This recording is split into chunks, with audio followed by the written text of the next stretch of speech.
انا نحن نزلنا ذکر وانا لہ لحافظون۔ بے شک ہم نے اس ذکر یعنی قرآن پاک کو نازل کیا، ہم ہی اس کی حفاظت کرنے والے ہیں۔ نبی رحمت صلی اللہ علیہ وسلم کا جو سب سے بڑا معجزہ اور اعجاز وہ قرآن پاک ہے، اور قرآن خود ایک معجزہ ہے۔ وہ کیسے؟ اس لیے کہ پہلی جتنی بھی آسمانی کتابیں اللہ رب العالمین نے نازل فرمائی، آج وہ اصلی حالت میں نہیں ہے، اور ان کی حفاظت اللہ نے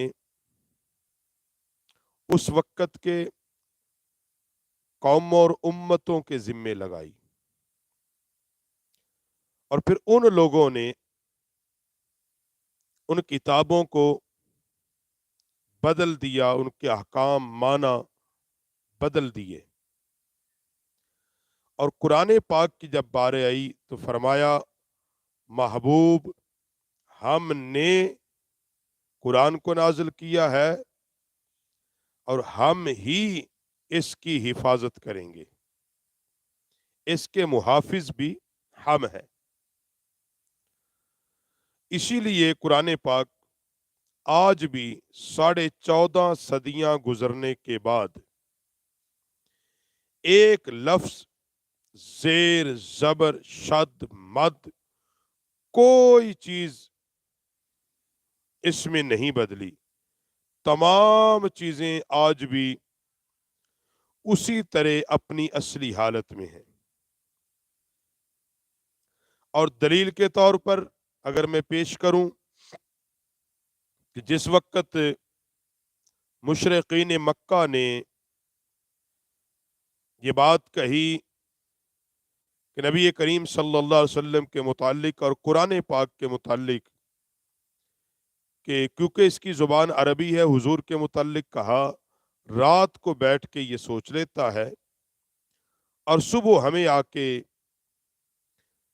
پڑھ کے سناتا اور کہتا ہے یہ اللہ کا قرآن ہے، یہ اللہ کا قرآن نہیں ہے۔ ایسی عربی تو ہم بھی بنا سکتے ہیں، ایسی عبارت تو ہم بھی بنا سکتے ہیں۔ تو پھر قرآن پاک نے خود اعلان کیا وَإِن كُنتُمْ فِي رَيْبٍ مِّمَّا نَزَّلْنَا عَلَىٰ عَبْدِنَا فَأْتُوا بِسُورَةٍ مِّن مِّثْلِهِ وَادْعُوا شُهَدَاءَكُم مِّن دُونِ اللَّهِ إِن كُنتُمْ صَادِقِينَ۔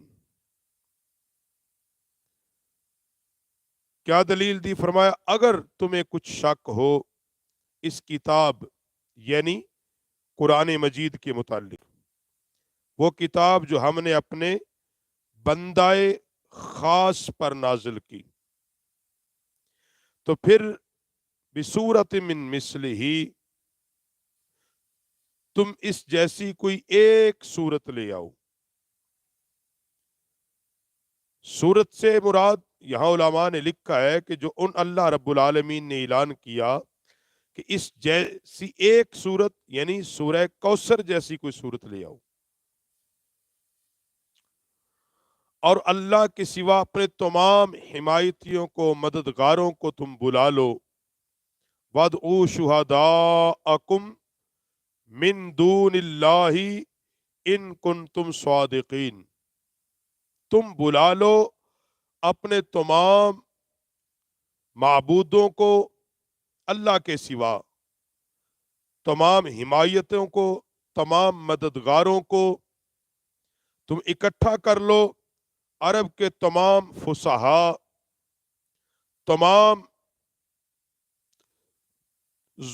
وہ جو اچھی زبان بولنے والے ہیں، اور تم قرآن پاک کی سورت جیسی کوئی ایک سورت لے آؤ۔